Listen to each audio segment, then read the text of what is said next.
बिस्मिल्लाहिर्रहमानिर्रहीम। इय्याका नअब्दु व इय्याका नस्तईन। Adult polycystic kidney disease, जिसको हम लिखते हैं APKD। ठीक है, MCQs में अमूमन ये लफ्ज़ आपको जो है ना वो मिलेगा। बेसिकली है क्या, AD से याद कर लो, A है और D है, ये ऑटोसोमल डोमिनेंट डिजीज़ है। ठीक है, और 1000 में से यूँ कह ले एक बंदे को होता है कि इसमें दोनों जो किडनीज है ना, ठीक है, नॉर्मली ये है, तो इसके ऊपर जो है ना वो सिस्ट एक बन जानी होती है, formation of the small cyst on both kidneys.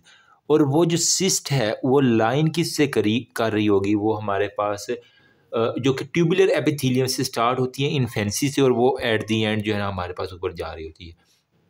अब अगर ये एक छोटी सी सिस्ट बनी है इन्फेंसी के अंदर, ये बड़ी होती होती होती होती होती होती होती होती पूरे किडनी को इसने इन्वॉल्व कर लेना है। तो ये प्रेशर सिम्टम्स के तौर पे कहने के सराउंडिंग जो नॉर्मल किडनी है, अगर बाकी सारा नॉर्मल था, उसको भी इन्वॉल्व कर लेगा। वो कहते हैं ना, एक मछली सारे तालाब को गंदा करती है, तो इसमें भी यही होता है। ठीक है, जेनेटिकली क्या है, बेसिकली हुआ क्यों है, यूँ कह लें कि म्यूटेशन जेनेटिकली PKD1 जीन की म्यूटेशन होती है। ठीक है, और फिर एक हमारे पास PKD2, इसकी म्यूटेशन हमारे पास होती है। ये दो म्यूटेशन है। ठीक है, अब यहाँ पे हमारे पास PKD1 सबसे ज़्यादा कॉमन है, 85% पेशेंट्स के अंदर ये होती है। इसके अंदर हमारे पास एंड स्टेज रीनल डिजीज़ जो है ना वो हमारे पास डिवेल्प हो जाती है 50% केसेस में। पहले अडल्ट होते हैं ना, तो हमारे पास यूँ कह लें कि पहले 50 से 52 ईयर्स के अंदर अंदर जो है ना वो उसके गुर्दे जो है ना वो अल्लाह को प्यारे हो जाते हैं। मतलब उसको डायलिसिस के ऊपर या रीनल ट्रांसप्लांट के ऊपर जो है ना वो शिफ्ट करना पड़ जाता है। ठीक है, जबकि जो PKD2 है, ये हमारे पास 15% जो केसेस है उनके अंदर देखा गया है। इसके अंदर जो है ना वो बहुत कम चांसेस हैं कि एंड स्टेज रीनल डिजीज़ हो, लेकिन वो भी अगर होगी भी तो वो 70 साल का बाबा होगा, तो उसके अंदर जाकर कहीं ना कहीं होगी, लेकिन इतनी ज़्यादा नहीं। क्लिनिकल फीचर्स किस तरह होंगे, जब आप अपने सारे जो मेल और फीमेल मेरी वीडियो सुन रहे हैं ना, अपने किडनीज़ के ऊपर हाथ रखो, बैक के ऊपर, ठीक है, जहाँ पे आपका किडनीज लाई करते हैं, वहाँ पे आपको अगर पेन हो रही है तो वो यूँ कहने कि वो रेडिएट करके एब्डोमिनल पेन की सूरत में आपको मिलती है। बाईलेटरल पाल्पेबल किडनी, दोनों तरफ से कोई और बंदा देखेगा तो वो कहेगा यार ये क्या आपके ना बलून की तरह रोड़ियाँ सी नज़र आ रही हैं, तो पाल्पेबल दोनों किडनीज हो जाएंगी, ये भी एक बड़ी निशानी है। फिर ऐसे पेशेंट में जो सिस्ट है उसने अपने काम तो दिखाने हैं, हीमाचूरिया खूनो खून कर देगी वहाँ पे। ठीक है, और साथ में रीनल फेलियर, वो तो हंस के ही आ जाता है रीनल फेलियर। पता नहीं क्यों रीनल फेलियर को इतनी जल्दी होती है पेशेंट को बर्बाद करने की, मुझे अभी तक समझ नहीं आई इसकी। अच्छा, इसकी अगर हम इसके साथ सोने पे सुहागा मरीज़ को हाइपरटेंशन हो तो उससे भी जल्दी उसके रीनल फेलियर होने के चांसेस हैं।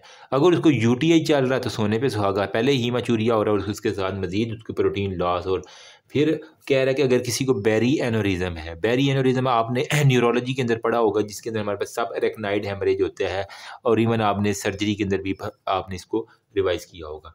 ठीक है, अगर किसी को हिपैटिक सिस्ट है वो उसके अंदर भी होगा, कोलोनिक डाइवर्टिकुलार या अब्डोमिनल वाल हर्निया, तो वो सारे के सारे। अब आप मेरी जान डायग्नोस किस तरह करेंगे, मैंने कहा पाल्पेबल मासिस आपको मिलते हैं, तो इसके लिए आप सबसे पहले एब्डोमिनल अल्ट्रासाउंड करवा लो। ठीक है, बेस्ट है, इनिशियल वे है, आप स्क्रीन आउट कर सकते हैं कि ये पेशेंट को क्या चल रहा है। फिर अगर आपको शक हो गया तो फिर आप इसको यकीन में चेंज करने के लिए MRI करा लो। ठीक है, और ये भी एक मोस्ट एक्यूरेट टेस्ट है। साथ में आप मॉलिक्यूलर डायग्नोसिस के लिए PKD1 और PKD2 जीन को जो है ना वो स्टडी कर लो, इसकी अगर म्यूटेशन है तो फिर कंफर्म है। फिर ये किसी ने कहा हुआ है कि MRI एंजियोग्राफी आप करा लो। एंजियोग्राफी में बेसिकली क्या दिख जाएगा, जितना भी इंट्राक्रेनियल एनोरिज्म है वो आपको सबरेक्नाइड हेमरेज है वो दिख जाएगा, जिससे आपको कंफर्म होगा कि हमारे पास ये बेरी एनोरिज्म है। अब इस सिनेरियो में यह था कि उसको बेरी एनोरिज्म है, सबरेक्नाइड हेमरेज है, साथ में पाल्पेबल किडनी है, क्या पॉलीसिस्टिक किडनी डिजीज है। सिंपल सा सिनेरियो आता है और हम परेशान हो जाते हैं। अच्छा, ट्रीटमेंट क्या है, सबसे पहले तो ये हाइपरटेंशन सोने पे सुहागा, इसको कंट्रोल करना है। तो हाइपरटेंशन को आपने ब्लड प्रेशर कंट्रोल करना है, ताकि उसको कार्डियोवैस्कुलर कोई भी इस तरह की मॉर्बिडिटी या मोर्टेलिटी ना हो। और हाइपरटेंशन जो है ना वो जिसको होता है वो कंट्रोल ना करे। अगर आपकी किसी फैमिली में हाइपरटेंशन किसी को है ना, वो अगर अच्छे से कंट्रोल ना करे तो एट दी एंड क्या होगा, उसके renal and stage renal disease के अंदर जो है ना वो ऐसा ऐसा ऐसा प्रोग्रेसिवली जो जो उसकी एज बढ़ती जाएगी, एक्सरसाइज बहुत ज़्यादा है, ठीक है। उसके अलावा आप क्या कर सकते हैं, क्योंकि उसके जो रिसेप्टर है V2 रिसेप्टर एंटागोनिस्ट जो कि हमारे पास वैज़ोप्रेसिन है, उसको हम एंटागोनाइज़ कर दें तो इसके अंदर भी वो बहुत इफ़ेक्टिव है।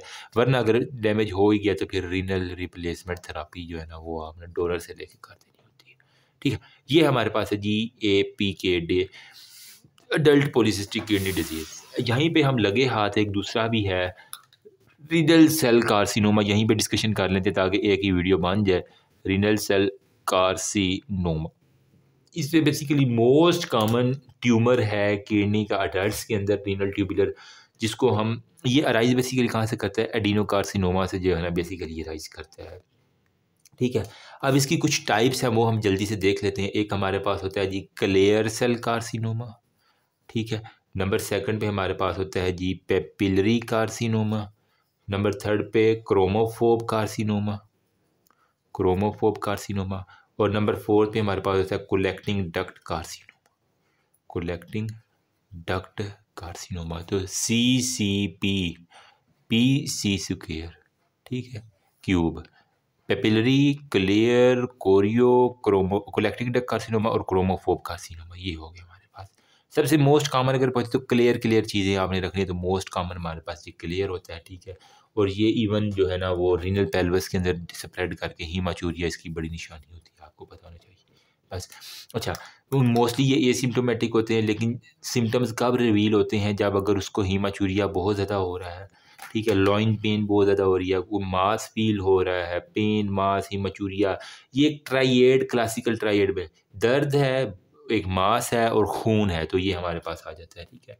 इसका एसोसिएशन किस तरह होता है फिर साथ में, ज़ाहिर बात है ये इतनी अखर गड़बड़ी हो रही है तो इसकी साथ में एसोसिएशन, उसको बुखार रहेगा, जो कार्सिनोमा वाले ESR उसका लेवल रेज रहेगा, पॉलीसाइथीमिया होगा, ट्यूमर सेक्रीशन ऑफ द एरिथ्रोपोइटन होगा, मतलब जब ट्यूमर किडनी के ऊपर तो किडनी टपाटप एरिथ्रोपोइटन जो है ना वो हमारे पास प्रोड्यूस करने, तो इसकी वजह से हमारे पास क्या होगा, पॉलीसाइथीमिया हो जाएगा, ब्लड के जो लेवल है वो बढ़ जाएंगे, हाइपर कैल्सीमिया भी हो जाएगा अगर उसका पिट्यूटरी पैराथायराइड जो है ना थायराइड ग्रैंड पे वहाँ पे हमारे पास कोई ना कोई ट्यूमर चला जाए, तो वो क्या करेगा, हड्डियों से ज़्यादा जो कैल्शियम निकाल के ब्लड के अंदर ले आएगा।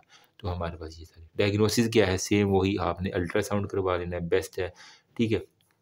इसके अलावा हमारे पास कंट्रास्ट एनहांस CT एब्डोमेन करवा लो, ठीक है, और साथ में चेस्ट का CT करवा लो, तो ये सारी की सारी है। मैनेजमेंट किस तरह है, आपने देखना है कि आया कि वो रिसेक्टेबल ट्यूमर है या हमारे पास मेटास्टेटिक ट्यूमर है। तो अब ये रीनल, ये भी इसको एक और क्लासिफिकेशन है कि ट्रीटमेंट की बुनियाद के लिए हमने इसको कर दिया कि ये या तो रिसेक्टेबल, मतलब इसको हम काट देंगे तो हम हमारे पास ठीक हो जाएगा, या फिर ये अगर हमने इसको छेड़ा तो ये मेटास्टाइज कर देगा, तो मेटास्टेटिक भी हो सकता है। RM से याद कर लो, रिसेक्टेबल और मेटास्टेटिक। रिसेक्टेबल में हम क्या करते हैं, रिसेक्ट कर देते हैं, तो इसके लिए हमारे पास रेडिकल जो है ना नेफ्रेक्टमी जो है ना, उस पार्ट को ही पकड़ के कड़क करके काट दो, ना रहेगा बांस, ना बजेगी बांसुरी। इसके अंदर हम किडनी, प्री रीनल फेशिया और उसके जो अलोंग लिम्फ नोड है वो सारे के सारे फिर हमने रिमूव कर, वो किडनी, उसका प्री रीनल फेशिया और पैरायोटिक लिम्फ नोड, ये सारे रिमूव करने ताकि इसका मजीद स्प्रेड ना कर दे, ठीक है। ये हम ओपन सर्जरी भी कर सकते हैं, लेप्रोस्कोपिकली हमारे पास वो ट्यूब्स होती हैं उसके अंदर डाल के कर सकती हैं। पार्शियल नेफ्रेक्टमी जो है ना वो हम रिकमेंड करते हैं, अगर ट्यूमर का साइज़ 4 सेंटीमीटर से छोटे तो हम कोशिश करते हैं कि पूरा किडनी निकालने की बजाय पार्शली कट कर दें जो जो एरिया इन्वॉल्व है। मेटास्टेटिक में क्या होता है, ये हमारे पास इसको बड़े ध्यान से करना था क्योंकि ये कीमोथेरापी को हमारे पास ये रिस्पॉन्ड नहीं करता, ठीक है। अब इसके अंदर हम क्या करते हैं, कुछ मेंटेनेंस थेरापी होती है जिसके अंदर हम टायरोसिन काइनेज इनहिबिटर दे देते हैं, ठीक है, टायरोसिन काइनेज इनहिबिटर दे देंगे, या फिर हम साथ में मेमिलियन टारगेट रिपामाइसिन, ठीक है, MTOR उसने लिखा हुआ है, ठीक है, ये हम इनहिबिटर्स दे देते हैं जिससे हमारे पास काफ़ी ज़्यादा जो है ना वो इसकी कंट्रोल हो जाती है, क्योंकि ये मेटास्टाइज होने के इसके चांसेस बहुत ज़्यादा होते हैं। That's all about, hopefully adult polycystic और रीनल सेल कार्सिनोमा के बारे में कुछ ना कुछ आइडिया हो गया होगा। लास्ट में बस 1-2 टॉपिक रह गए, वो इंशाल्लाह मैं नेक्स्ट डिस्कशन करते हैं। वी आर वेनी करिए अपने no you can ask me. बस ये एक डायग्नोस करना आना चाहिए, इसकी ट्रीटमेंट आनी चाहिए, इसकी इन्वेस्टिगेशन आनी चाहिए। PKD1, PKD2, D1 1 वाला 1 नंबर पे है तो वो सबसे ज़्यादा होगा, बाकी ये clear cell, papillary, chromophobe, collecting duct हो गया। क्लियर सबसे ज़्यादा, अल्ट्रासाउंड, हीमाचूरिया, साथ में वो सारी की सारी resectable, metastatic. That's all about. Thank you.